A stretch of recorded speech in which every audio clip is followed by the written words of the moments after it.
Bonjour et bienvenue à cette 4e journée de la neuvaine à Saint-Joseph. Et pour débuter, nous allons voir et entendre la parole du 2e songe de Joseph.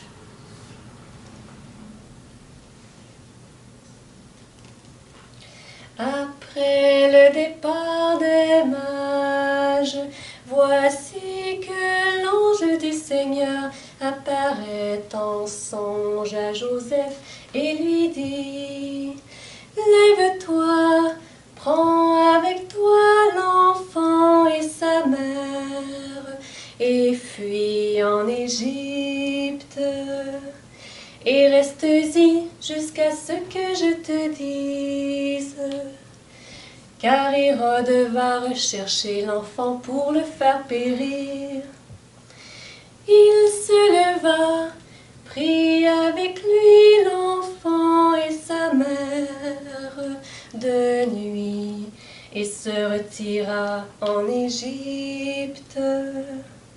Et il resta là jusqu'à la mort d'Hérode, pour que s'accomplisse cet oracle prophétique du Seigneur d'Égypte.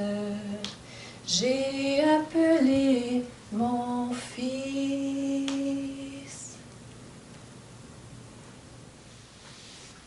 Bonjour. En cette 4e journée, on va rencontrer aujourd'hui Joseph comme père dans l'obéissance. C'est un mot qu'on n'aime pas beaucoup, mais on va en reparler tout à l'heure.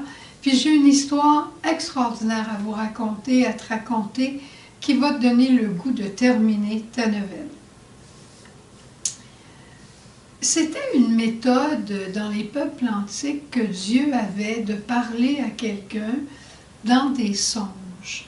Et Joseph, dans ce moment ici de sa vie, est un peu inquiet parce que son épouse Marie est enceinte et il n'en sait pas plus. Il connaît la loi, il l'aime, qu'est-ce qu'il va faire? Et Dieu va se révéler à lui à travers un songe. Et Joseph va avoir pas moins de 4 songes. Peut-être que tu ne savais pas, moi ça fait pas longtemps que je le sais. L'ange avait visité la Vierge Marie et le Seigneur va faire la même chose pour Joseph, mais à travers la nuit, par 4 fois. Alors, dans le premier songe, on va voir l'ange qui lui dit: ne crains pas de prendre chez toi Marie, ton épouse, puisque l'enfant est engendré de l'Esprit Saint. Et là, Joseph va obéir simplement, avec grande joie, je peux m'imaginer, parce que comment il aimait et la Vierge Marie et combien à la fois il était déçu de cette histoire qui arrivait de cet événement. Puis après, bon, on connaît le reste, il y a eu, toujours dans une visée d'obéissance, on connaît le reste de l'histoire. Joseph avec Marie sont chez eux. Quirinius demande un recensement, il annonce un recensement et ils doivent partir pour Bethléem. C'est encore un acte d'obéissance, cette fois ici à la loi, mais ils le font en toute fidélité au Seigneur, même si c'est à travers une loi civile. Et pendant le temps où ils seront à Bethléem, voilà que tu connais l'histoire, les mages arrivent et Hérode veut tuer l'enfant. Alors qu'est-ce qui se passe? Le Seigneur apparaît une 2e fois, et c'est la parole qu'on vient d'entendre. Le Seigneur envoie pour une 2e fois l'ange réveiller Joseph en pleine nuit. Lève-toi, prends l'enfant et sa mère et fuis en Égypte. Reste là jusqu'à temps que je te le redise. Et il n'hésite pas à partir de nuit avec Marie et avec l'enfant. C'est merveilleux de penser aussi que Marie, elle, en apparence, elle est plus sainte que Joseph. Joseph, il est en grâce, le 3e dans la Sainte Famille.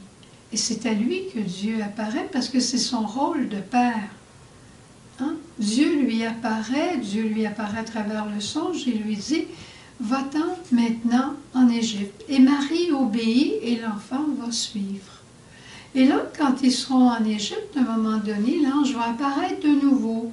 Puis il va lui dire, dans un troisième songe, retourne chez toi, retourne, c'est l'heure.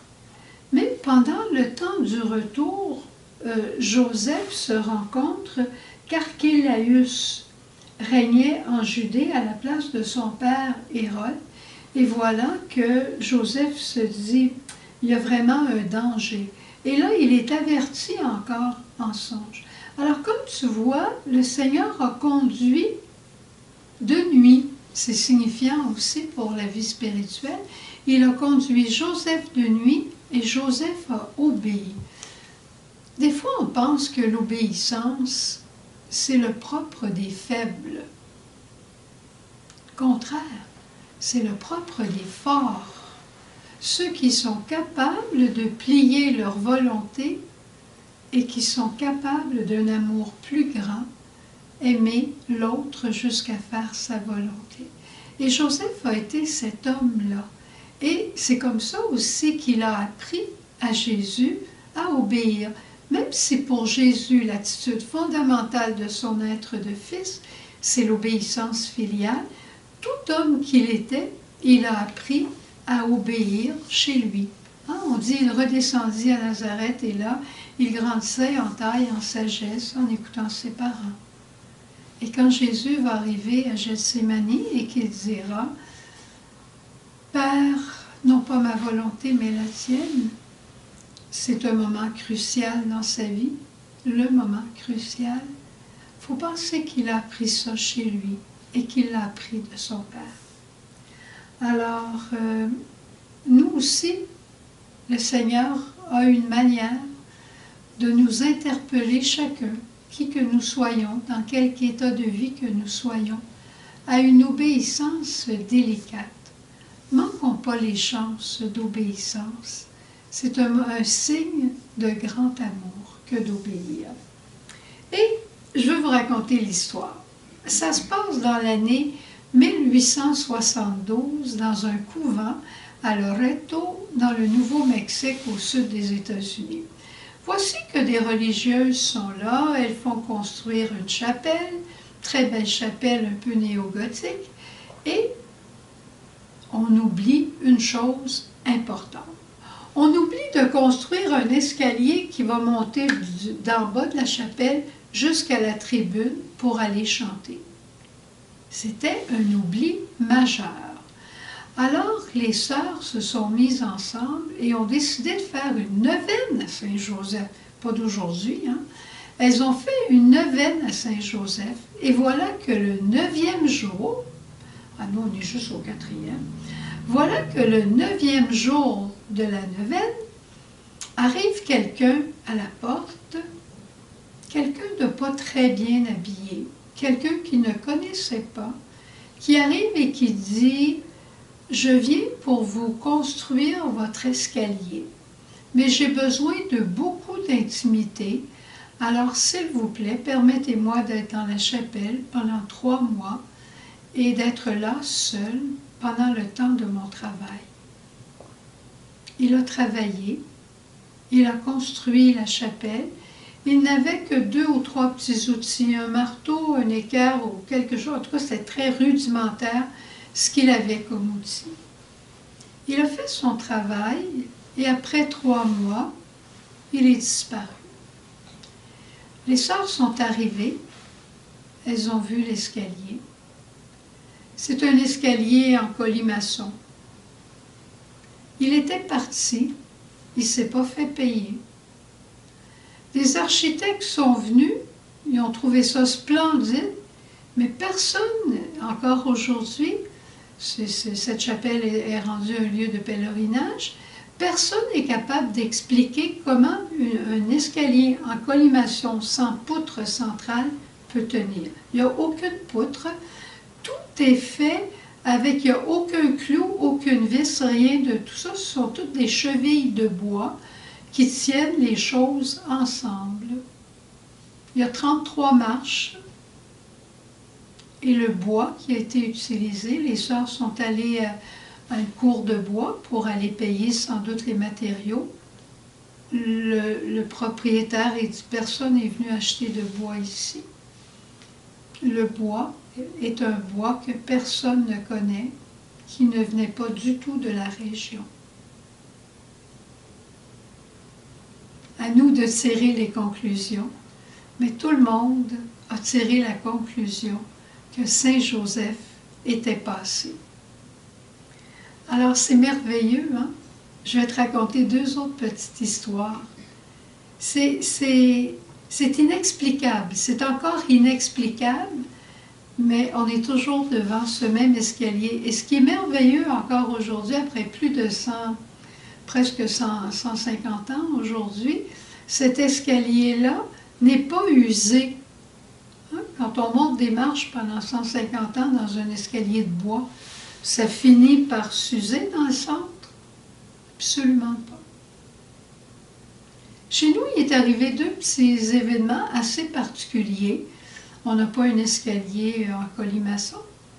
Mais ce matin, Lise est sortie pour aller rentrer les poubelles qu'on avait laissées au chemin. Hier soir, on sort et les poubelles sont bien placées dans notre cour. Personne ne les a mises là. Peut-être certainement que quelqu'un est passé pour nous rendre service, mais c'est jamais arrivé encore.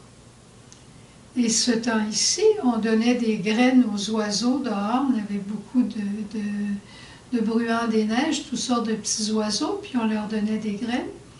Il y a 2 jours, il y avait plein de graines qui étaient étendues sur notre terrain, puis tout ça. C'était les nôtres. On a dit, tu les as mises? Tu les as mises? Personne ne les a mises.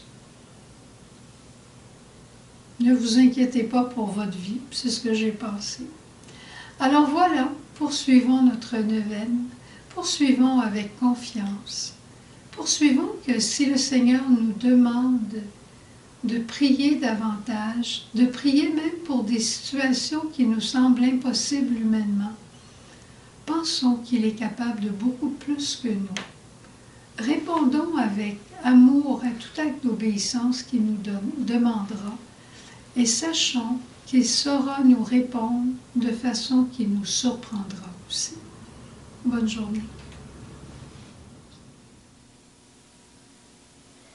Aimable Saint, vous qu'à la Vierge Mère, le Roi du ciel a donné pour époux, vous que Jésus honore comme Père, ô Saint Joseph, ô Saint Joseph, ô Saint Joseph, priez, priez pour nous.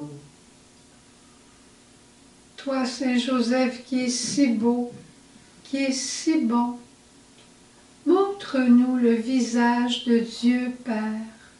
Révèle à chacun et à chacune aujourd'hui le visage aimant de notre Dieu Père Providence. Puis on te le demande et on te remercie d'avance aussi d'exaucer toutes les autres intentions que nous portons dans notre cœur et que nous te présentons. Souvenez-vous, ô très chaste époux de Marie, mon aimable protecteur, Saint Joseph, que l'on n'a jamais entendu dire que quelqu'un ait sollicité votre protection et imploré votre secours sans avoir été consolé. Je viens avec confiance me présenter devant vous et me recommander à vous avec ferveur. Ne rejetez pas mes prières, Père virginal du Rédempteur, mais écoutez-les avec bonté et daignez les exaucer. Amen. Ô Saint Joseph, ô Saint Joseph, ô Saint Joseph, priez